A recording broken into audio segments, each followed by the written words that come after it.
দায়িত্ব নিয়ে পুলিশকে ভয়মুক্ত হয়ে কাজ করার বার্তা দিয়েছেন রাজ্যের মুখ্যমন্ত্রী তথা স্বরাষ্ট্রমন্ত্রী শুভেন্দু অধিকারী। আইন অনুযায়ী কাজ করার জন্য স্পষ্ট নির্দেশ দেওয়া হয়েছে পুলিশ প্রশাসনকে। অন্যদিকে তৎপরতার সঙ্গে কাজ করতে দেখা যাচ্ছে পুলিশকেও। এবার কার্যত ফিল্মি কায়দায় অস্ত্রসহ এক যুবককে গ্রেফতার করল পুলিশ। নদিয়ার তাহিরপুর থানার অন্তর্গত বিননগর চণ্ডীতলা এলাকার ঘটনা। জানা গিয়েছে তাহিরপুর থানার অন্তর্গত বিননগর চণ্ডীতলা এলাকায় এক যুবক অস্ত্র নিয়ে ঘোরাফেরা করছে বলে খবর পায় পুলিশ।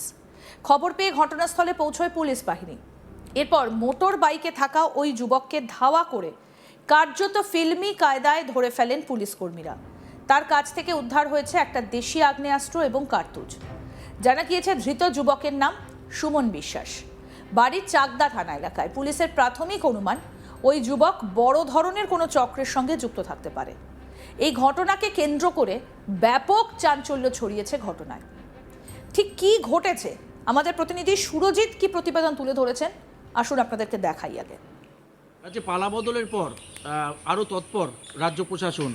এবার নদিয়ার তাহিরপুর থানার পুলিশ গভীর রাতে এক অভিযুক্তকে ধাওয়া করে তার কাছ থেকে একটি দেশি পিস্তল এবং একাধিক রাউন্ড কার্তুজ উদ্ধার করলো। পাশাপাশি অভিযুক্তকে গ্রেপ্তার করা হয়েছে এবং তাকে রানাঘাট আদালতে তোলা হয়েছে। মূলত রাজ্যের তৃণমূল সরকারকে সরিয়ে রাজ্যের মসনদে বসেছে বিজেপি সরকার। এরপরেই বিভিন্ন বিষয়ে রাজ্য সরকার কড়া বার্তা দিয়েছেন এবং প্রশাসনকে রীতিমতো জিরো টলারেন্স এই শব্দটি কিন্তু প্রশাসনের তরফে ব্যবহার করেছেন। অর্থাৎ যারা বেআইনি কাজ করবে এবং বেআইনি কাজের সঙ্গে যুক্ত থাকবে তাদের কোনো রাজনৈতিক রং না দেখে যাতে গ্রেপ্তার করা হয় এবং আইন এবং ব্যবস্থা গ্রহণ করা হয় সেই নির্দেশই দেওয়া হয়েছে পুলিশ প্রশাসনকে। এরপরেই কিন্তু রাজ্য পুলিশ তথা জেলা পুলিশও কিন্তু বিভিন্ন বিষয়ে তৎপর। একাধিক ক্ষেত্রে বাড়ানো হয়েছে বিভিন্ন নিরাপত্তা, রাতের টহলদারিও কিন্তু বাড়ানো হয়েছে, এমনটাই কিন্তু প্রশাসন সূত্রে খবর। সেই পরিস্থিতিতে দাঁড়িয়ে এবার তাহিরপুর পুলিশের আরও একটি বড় সাফল্য। তাহিরপুর পুলিশের কাছে খবর ছিল ওই এলাকায় এক যুবক বাইকে করে একটি পিস্তল এবং একাধিক কার্তুজ নিয়ে ঘুরে বেড়াচ্ছে, অর্থাৎ তিনি কোনো অপরাধমূলক কাজের সঙ্গে যুক্ত হতে পারেন। এই খবর গোপন সূত্রে পৌঁছায় তাহিরপুর থানার পুলিশের কাছে। গতকাল গভীর রাতে তাহিরপুর থানার অন্তর্গত বিননগর চণ্ডীতলা এলাকায় আচমকা তাহিরপুর পুলিশের একটি টিম হানা দেয় এবং ওই যুবক ওই পুলিশ দেখে পালাতে গেলে ধাওয়া করে, অর্থাৎ প্রায় ফিল্মি কায়দায় ধাওয়া করে ওই যুবককে ধরে ফেলে এবং বাইক সহ ধরে ফেলার পর তাকে তার কাছ থেকে একটি দেশি পিস্তল এবং একটি একাধিক কার্তুজ উদ্ধার করে পুলিশ এবং তল্লাশির পর সেই পিস্তলগুলো পুলিশ বাজেয়াপ্ত করেছে। পাশাপাশি তাকে গ্রেপ্তার করে থানায় নিয়ে আসা হয় এবং রাতভর তাকে জিজ্ঞাসাবাদ চালানো হয়। পরবর্তীকালে তাকে রানাঘাট মহকুমা আদালতে তোলা হয় এবং আদালতের কাছে প্রশাসনের তরফে নিজেদের হেফাজতে নেওয়ার অনুরোধ জানানো হয়। তার কারণ প্রশাসন মনে করছে এই যুবক বড় কোনো চক্রের সঙ্গে যুক্ত হয়ে থাকতে পারে। কারণ এই যুবকের কাছে পিস্তল কোথা থেকে এলো, একাধিক কার্তুজ ছিল তার কাছে, কি কারণে সেই দেশি পিস্তল নিয়ে ঘুরে বেড়াচ্ছিল, কোথায় পেয়েছেন এই দেশি পিস্তল, কোন উদ্দেশ্যে সে এই পিস্তল এবং গুলি নিয়ে ঘুরে বেড়াচ্ছিল রাতের অন্ধকারে।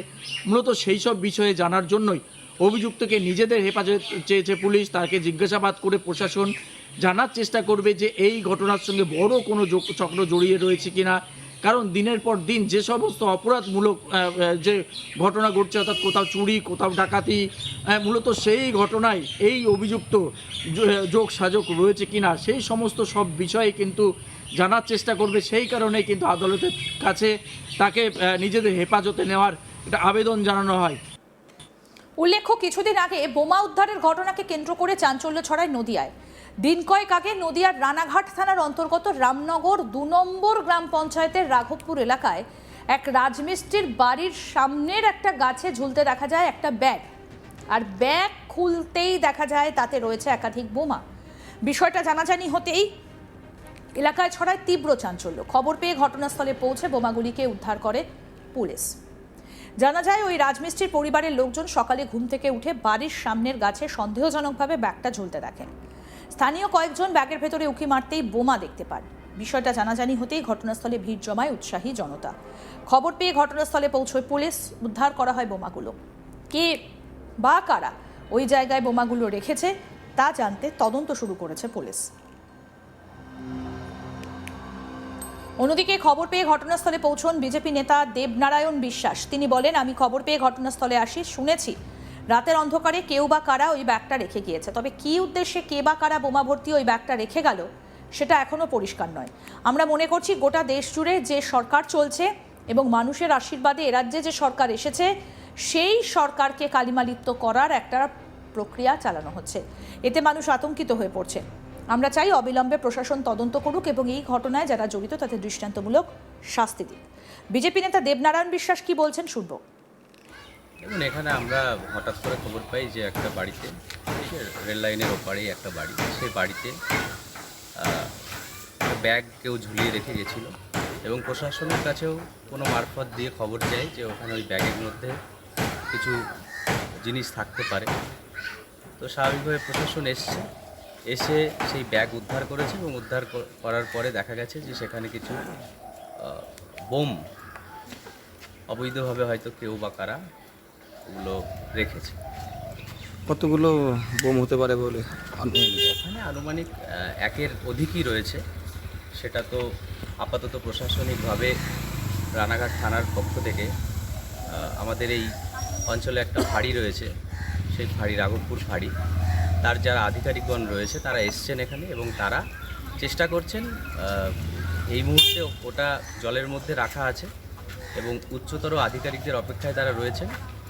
আমরাও রিকোয়েস্ট করেছি যে যারা এই ধরনের কাজের সাথে যুক্ত তাদেরকে অবিলম্বে শনাক্ত করতে হবে এবং শনাক্ত করে প্রয়োজনীয় পদক্ষেপ গ্রহণ করতে হবে। তার কারণ এটা যে ঘটনা আজকে ঘটেছে, এতে আমরা মনে করি যে একটা আতঙ্কের সৃষ্টি হয়েছে।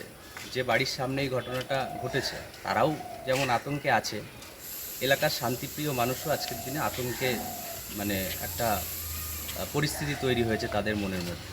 তো স্বাভাবিকভাবে এই পরিস্থিতি ঠিক করতে প্রশাসনকেই পদক্ষেপ নিতে হবে। নিরপেক্ষতার সাথে যারা এই ঘটনার সাথে যুক্ত তাদেরকে আইনের আওতায় এনে উপযুক্ত শাস্তি দিতে হবে, এই দাবি আমরা করছি। যে বাড়ি থেকে উদ্ধার হয়েছে তারা কোনো রাজনৈতিক দলের সঙ্গে যুক্ত? তারা দেখুন সাধারণ মানুষ, নিরীহ মানুষ, তারা রাজমিস্ত্রির কাজ করে।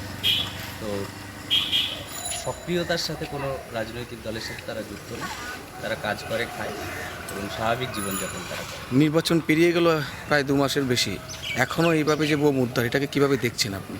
এটা দেখুন, এটা বিভিন্ন রকম চক্রান্ত ষড়যন্ত্র এই মুহূর্তে চলছে, আপনারা জানেন। এবং সারা ভারতবর্ষের পাশাপাশি একই রকমভাবে পশ্চিমবঙ্গকেও বিভিন্ন জায়গায় বিভিন্ন এলাকায় উত্তপ্ত করার চেষ্টা চলছে এবং যে সরকার, মানুষের আশীর্বাদের যে সরকার এসছে ভারতীয় জনতা পার্টি, সেই সরকারের বদনাম করার জন্য এক শ্রেণীর মানুষ উঠে পড়ে লেগেছে। আরও আপডেট পেতে দেখতে থাকুন আজ তাক বাংলা, সাবস্ক্রাইব করুন।